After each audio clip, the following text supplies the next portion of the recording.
तो बेन 10 की सीरीज में अब तक हमने कई सारे विलन्स को देखा है, जिनमें से कई तो बहुत ही ज्यादा आइकॉनिक है, कुछ बहुत ही शातिर है और कुछ का ऊपर का माला खाली है। और आज के इस वीडियो में हम विलन्स की बात तो करेंगे ही, लेकिन ये कुछ ऐसे विलन्स होंगे जिन्हें हमारे हीरो बेन टेनिसन ने मारा है। इसका मतलब इस वीडियो का टाइटल होने वाला है top 7 villains killed by Ben Tennyson. और सही बता रहा हूँ, इस लिस्ट में जितने भी नाम है उन सभी को ढूंढने में मुझे काफी मशक्कत करनी पड़ी है, क्योंकि बेन 10 की सीरीज के अंदर कुछ ही ऐसे विलन्स हैं जिन्हें कि बेन ने जान से मारा है। इसलिए प्लीज लाइक कर देना। चलो इस वीडियो का लाइक टारगेट रखते हैं 2400 लाइक्स का और कमेंट्स का एम रखते हैं 550 कमेंट्स। तो अब बिना और समय गवाए फटाफट से अपनी वीडियो को शुरू कर लेते हैं। Number 7 mutant tyrannosaurus rex. अब इस लिस्ट में मैंने बेन 10 क्लासिक के वॉशिंगटन BC वाले एपिसोड में दिखाए गए इस म्यूटेंट टी-रेक्स को रखा है, जिसको बनाया था डॉक्टर एनिमो ने म्यूजियम में रखे हुए टी-रेक्स के फॉसिल्स की मदद से। और वैसे तो ये बेन टेनिसन का डायरेक्ट विलन भी नहीं है, लेकिन फिर भी इसे तो डॉक्टर एनिमो ने ही बनाया था और डॉक्टर एनिमो ने अपने सभी म्यूटेंट जीवों की मदद से ही इस एपिसोड में तबाही मचाई थी और इसी वजह से मैंने इसे इस लिस्ट में रखा है। तो अब बात करें कि भला बेन ने इसे कैसे खत्म किया था या फिर मारा था। तो बेन ने स्टिंग फ्लाई बने बने ही डॉक्टर एनिमो से उसका ट्रांसमोड्यूलेटर छीन लिया और उसे जमीन पर पटक के मारा, जिससे कि उसका असर बिल्कुल उल्टा हो गया और जितने भी म्यूटेंट जीव डॉक्टर एनिमो ने बनाए थे वो सभी के सभी अपनी पहले वाली स्थिति में आ गए। जो म्यूटेंट पैरट था वो वापस नॉर्मल पैरट बन गया और जो म्यूटेंट टी-रेक्स और म्यूटेंट मैमथ थे वो वापस से फॉसिल्स में तब्दील हो गए। तो एक तरह से देखा जाए तो यहाँ पर बेन ने उनसे उनकी वापस आई जिंदगी को भी छीन लिया, लेकिन बेन ने इन्हें डायरेक्टली नहीं मारा था, उसने इन्हें अनजाने में ही सही लेकिन इनडायरेक्टली मार दिया। और इसीलिए आप चाहो तो इस वाली पोजीशन को पूरी तरह से इग्नोर कर सकते हो और लिस्ट में ऊपर मौजूद नामों पर फोकस कर सकते हो। मुझे वो जल्द ही मिल जाएगा जिसका मैं हकदार हूँ। Number 6 mycelium. अब मुझे पता है कि इस वाले विलन को ज्यादातर लोग भूल भी चुके होंगे, क्योंकि हमें ये बेन 10 क्लासिक के एक ही एपिसोड में देखने को मिला है, जो कि था कैंप फियर एपिसोड। और ये माइसीलियम और कुछ नहीं बल्कि एक तरह का एलियन फंगस है, जो कि अपने जैसे ही कई सारे फंगस एलियंस को कंट्रोल कर रहा था। और इसी एपिसोड में हमने सबसे पहली बार वाइल्ड वाइन को भी देखा था, जो कि माइसीलियम को शायद खत्म कर देता, लेकिन उससे पहले ही टाइम आउट हो गया और माइसीलियम ने बेन और ग्रैंडपा मैक्स को पकड़ लिया। लेकिन बेन ने थोड़ा सा दिमाग लगाकर उसे अपने एथलीट फुट पाउडर से मार दिया, जो कि हर तरह के फंगस को खत्म करता है। और इसी की मदद से उन्होंने एपिसोड के एंड में सभी बचे हुए बड़े बड़े फंगस को भी खत्म कर दिया। मैं कभी किसी से कुछ शेयर नहीं करता, मेरी कजिन से पूछ लो।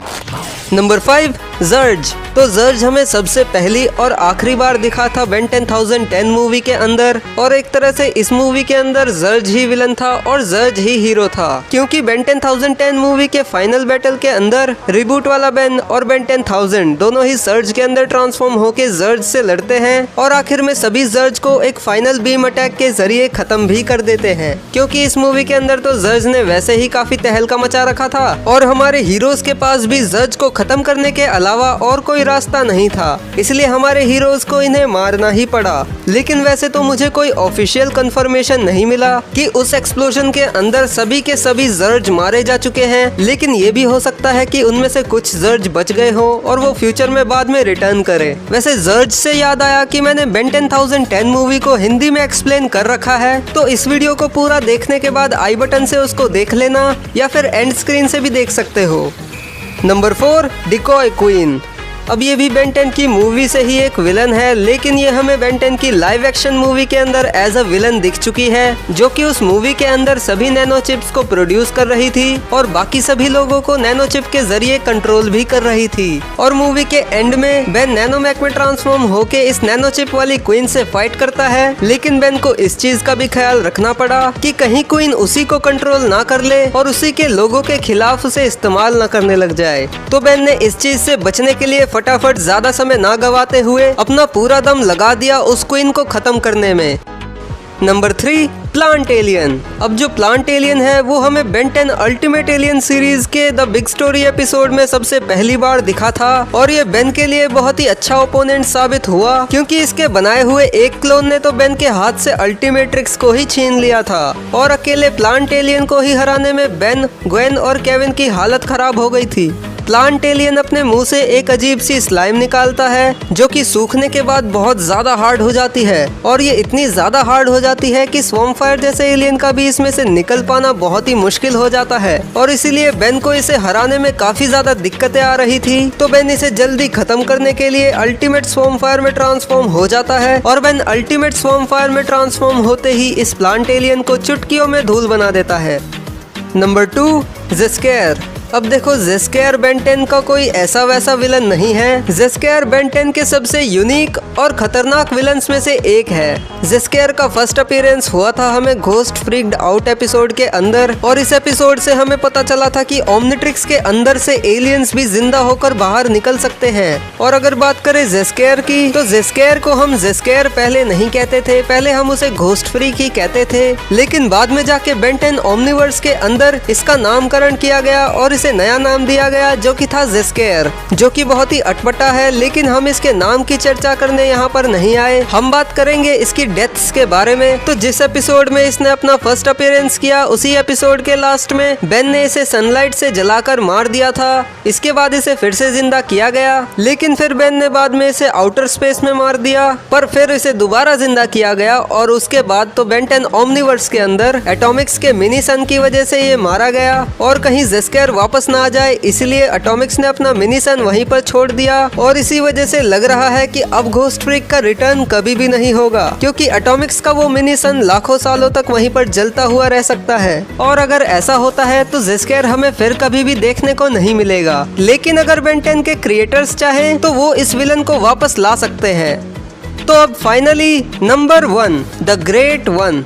द ग्रेट वन का फर्स्ट और लास्ट अपीयरेंस हुआ था हमें बेन 10 क्लासिक के द बिग टिक एपिसोड में और हमें उस एपिसोड के अंदर ही बताया गया था कि जो ग्रेट वन है उसने एक हफ्ते पहले ही आर्बूरियन पेलारोटास के होम प्लेनेट यानी आर्बूरिया को डिस्ट्रॉय कर दिया है और आर्बूरिया को डिस्ट्रॉय करने के बाद अब उसका अगला निशाना है पृथ्वी। और बेन 10 ने लाख कोशिश कर ली, लेकिन फिर भी वो द ग्रेट वन को नहीं रोक पा रहा था। लेकिन आखिर में एंट्री होती है इस एपिसोड के हीरो की, जो कि है कैनन बोल्ट। लेकिन कैनन बोल्ट भी द ग्रेट वन का बाहर से कुछ भी नहीं बिगाड़ सका, इसलिए कैनन बोल्ट ने उसकी तबाही अंदर से शुरू की और फाइनली कैनन बोल्ट ने द ग्रेट वन को पूरी तरह से डिस्ट्रॉय करके पृथ्वी को बचा ही लिया। और बेन 10 के इतिहास में ऐसा पहली बार हुआ कि बेन टेनिसन ने किसी विलन की जान ली, वो भी इतनी ब्रूटली। क्योंकि अगर आप इस सिचुएशन को थोड़ा सा गौर से सोचो और थोड़ा सा इमेजिन करो तो आपको पता चल जाएगा कि बेन ने यहाँ पर द ग्रेट वन की कितनी ब्रूटल वे में जान ली है। बेन ने लिटरली उसके अंदर घुस के उसकी सभी हड्डियों